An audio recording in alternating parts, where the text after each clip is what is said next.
Okay, now I'm just going to use a couple of clips from this video here. This is from the New York Post. I'll leave a link to this video below so you can watch it in its entirety. And if you're interested in this subject and you really want to know what's going on, this video is well worth a watch.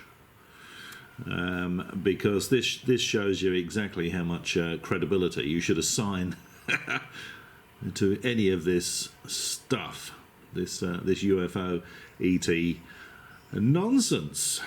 Now, the video is actually called "The UFO Lie: Shocking Truth of Pentagon ORSAP Program," and I've watched this a couple of times, and I've left links to this video on various people's channels when they're talking about this sort of thing. Some of them just immediately delete it because they don't want anybody to see the other side of the story. You know, they want people to believe there is something to this crashed, recovered alien spacecraft nonsense. So let's just have a quick look at this. Now, you hear people talking about, people like Ross Coulthard will talk about alien materials being held within private companies, private aerospace companies, and they never ever name these private aerospace companies. But I think there's only going to be one, and I think it's Bigelow Aerospace, and this is why. Remember, Bob Bigelow was the guy that was pushing the bismuth, the magnesium layered industrial waste as alien material. It's just waste or slag from a lead purification procedure. You know, it looks a bit strange, but you know, it's from a terrestrial lead purification procedure. I haven't been up long, so sorry about that. I needed to get my teeth in when I was in that a bit earlier. Okay, so take a look at this. This I think really tells the tale. ORSAP was funded with $22 million. You've probably heard of this, you know, when there was all this fuss about ORSAP and ATIP a few years ago. You know, they got $22 million worth of research money. Pentagon awarded the $22 million to Bigelow Aerospace Advanced Space Studies, or BASS. BASS was contracted to perform all of ORSAP's technical research and analysis. All of it. Did you note that? All of it. All of its technical research and analysis. So Bigelow Aerospace got all of it. It is the company. So it's not improper. There's not private companies involved. There's one private company. We know this because here is an actual Pentagon document acknowledging BASS as the contract recipient. BASS was founded by millionaire and longtime Harry Reid financial supporter Robert Bigelow. Within the BASS team was Hal Puthoff, who we already briefly discussed, as well as other scientists with a history of unorthodox ideas, including Dr. Colm Kelleher and Dr. Eric Davis. Now, these are the people that Senator Burchett should be subpoenaing, if that's the right word. If you want to get to the bottom of this and find out if there's anything real to it, these people should be subpoenaed. Bob Bigelow, Eric Davis, Hal Puthoff, Colm, that's an unusual name. Sorry, Mr. Kelleher, Dr. Kelleher. And there was another guy as well that this fella here in the New York Post mentions who actually ran ORSAP, and that was James Lacatski. So if you subpoenaed those 5 people, you would know the truth. And I think the truth is that there is nothing whatsoever to this. Okay. Now, Hal Puthoff, he was involved in the Stargate project back in the 70s, I think it was, the psychic spying, the remote viewing. Complete nonsense, of course, no such thing as psychic ability or remote viewing.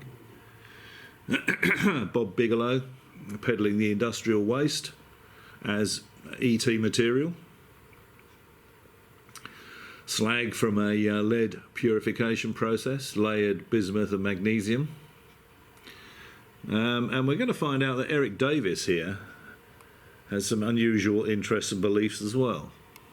So let's just continue.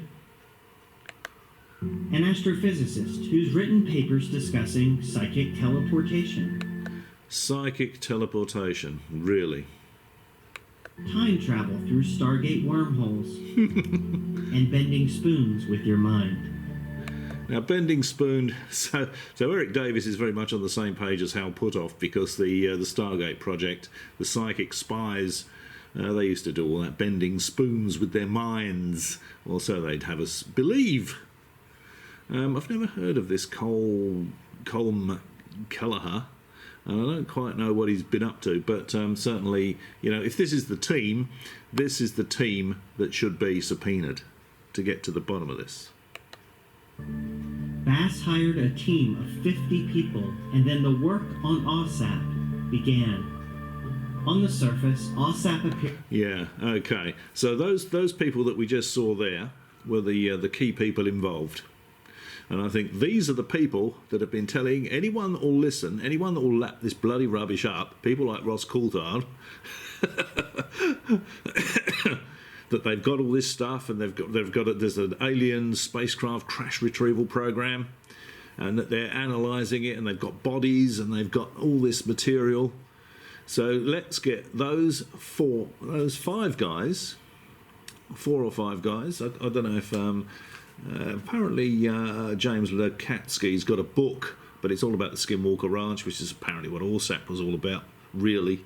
They had a very small percentage of what they were doing was involved in UFOs.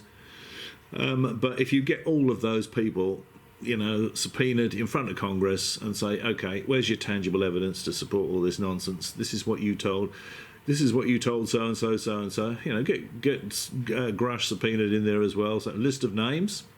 Who's told you what? Then get the people in there, subpoena the people, get them in there and say, show us this material. If this is real, show us the material, let's get it peer reviewed and find out exactly what it is, if you have any material at all. Now, there's another interesting thing that I was unaware of, that I was made aware of when I saw this video. So, when I watched this video. So I'm just going to see if I can find that little clip, and I'll tack that on, and I think that will do. This is certainly going to be a pretty quick one, just to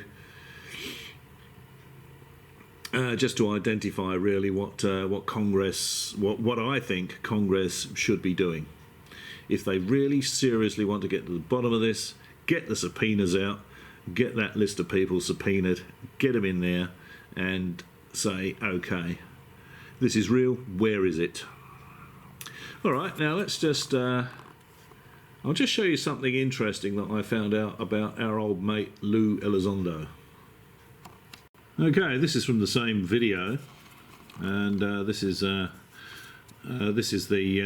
regarding Lou Elizondo. And when I saw this, I actually saw this some time ago, and I thought, you put a line through this, it's just bloody nonsense. And you can guarantee that the people I've just mentioned, you know, Eric Davis, Hal Puthoff, Bob Bigelow, and the other two guys are going to be the people that are suddenly running away and hiding under the table. They're not going to appear in front of Congress. They don't want to appear in front of Congress, because it's okay spinning all this science fiction rubbish to anyone that will listen. Completely different kettle of fish standing in front of Congress under oath and saying this is all true, and being asked to provide tangible evidence to prove that it's all true. There'll be the people that are running away and hiding. Okay, so let's just see what we've got here about Lou Elizondo. For our program for various reasons. And Lou used that name when he, and I guess it had to be in the time frame of 2012, and he used the name ATIP. Nothing wrong with that. I mean, that's fine. But there was a difference between the two programs. Ours had 22 million. So this is James Lakatsky. He's the former DIA officer, program manager for ORSAP. $1 million in funding. His had zero. But he did his thing, we did ours. But I can say that we were the only game in town. So what? So Allsap had $22 million, which went to Bigelow Aerospace. ATIP, which is what Lou Elizondo ran, had zero funding. It was a hobby project run by Lou Elizondo. It wasn't an official project at all. What did Lou Elizondo actually do? You know, the guy who everyone refers to as the director of ATIP, the Pentagon UFO program? Luis Elizondo, former director of the Pentagon's Advanced Aerospace Look at his face. He's lapping that up, isn't he? Threat Identification Program. Luis Elizondo ran the Advanced Aviation Threat Identification Program. The man who ran that secret program. Now, the man who ran that secret program. He ran the secret program, yet in every interview he's only ever said that he believes the American government has recovered alien materials, recovered alien spacecraft. He doesn't know it as fact. He believes that. And just one other thing while I think about it. You know, these 5 observables that they keep talking about. You know, there's no heat signatures. There's no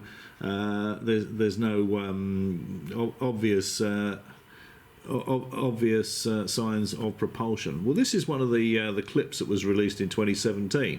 This is an infrared image, and this is certainly a heat plume, isn't it? You know, so there is this. This does not fit this is straight away one of their 5 observables. You can put a line through because this is showing heat from propulsion, isn't it? He's looking at the rear end of a jet aircraft. This is all complete and utter rubbish. And Luis Elizondo, thank you for joining us. Was he even involved in the official Pentagon program at all? In the 221-page book about the Pentagon UFO program, Elizondo appears one time. That's a bit strange, right? One time. At a 2009 dinner, sitting at a table with members of OSAP and BASS, where the authors claim he was telling war stories about his psychic powers. That's it. So that's Lou Elizondo telling war stories about his psychic powers. No such thing as psychic powers. This gets worse and worse. It gets more and more pathetic and preposterous, doesn't it? Really. Well, Elizondo himself has stated multiple times on the record that he had nothing to do with OSAP, including this emphatic tweet, which says, "It's been brought to my attention that despite my constant assertion in the media about my non-involvement in OSAP, some are under the false impression that I was part of it. For the record, again and again, I was not part of OSAP." Elizondo instead says he was in charge of the Pentagon's ATIP program, which I think we've established probably didn't even exist. Insiders say it was not an official program.